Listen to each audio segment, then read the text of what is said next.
I had my consultation with the plastic surgeon at the hospital. He initially wanted to do what's called a Dieppe flap, that's taking a part of the fat on the stomach and moving it up to the affected breast. But I personally wasn't keen on that because I didn't really want A, an extended convalescence, and B, I didn't want to spend the rest of my life looking down at a hip-to-hip scar.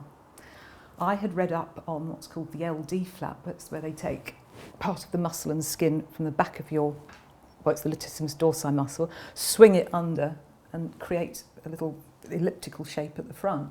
I was quite keen on that, and although I was a bit borderline in terms of the availability of fat on my back, he agreed to do that.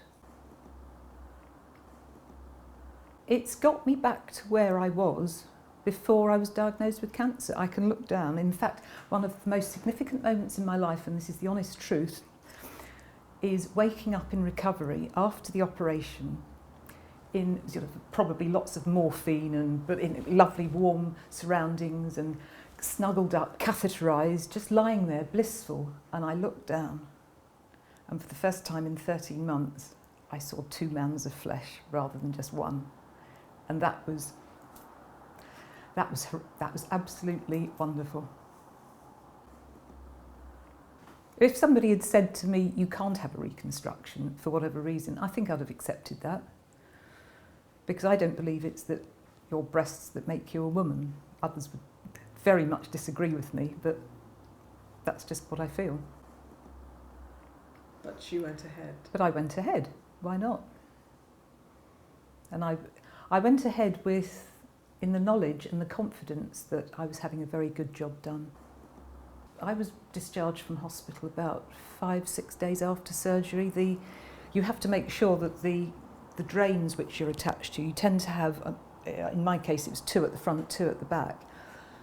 They must be discharging a certain quantity per day because you can't come out with drains in. So that is the deciding factor when you're going to be discharged. I haven't noticed any weakness in my back at all, but I have to say I was fairly fit at the time of surgery.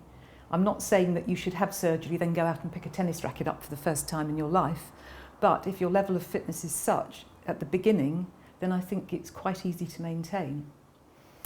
And I was just determined, that and yoga. I was able to get back to both.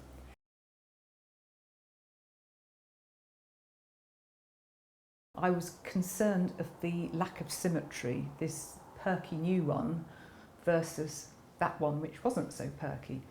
And so at the same time as having the reconstruction on the right-hand breast, the healthy tissue was removed from the left-hand breast and it was replaced with an implant. Sadly, several months later, and because I'm very aware of my body because I do a lot of yoga, when I was bending forward, I saw a ripple effect under the skin of the left breast.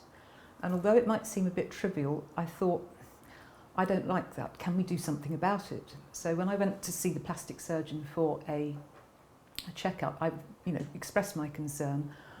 Very limited options to do, and the only solution was actually to have another LD flap. He thought I was slightly potty. Oh, you don't want to go through all that again, do you? And I said, go through all what? It was, for me, it was fine. I can only speak for me, but yes, I'm prepared to go through that again. So I've got 2 matching ones now. Again, the same sort of thing, a little bit of discomfort where the drains went in. And, that's what happened then. This is what I've got now. Subsequent to the reconstructive surgery, I did have a nipple graft, I suppose 6 months after the second reconstruction. Then I had a tattoo on it to bring the colour up around the nipple. And in fact, I'm going for a top-up in about 2 to 3 weeks' time because it does fade a little bit.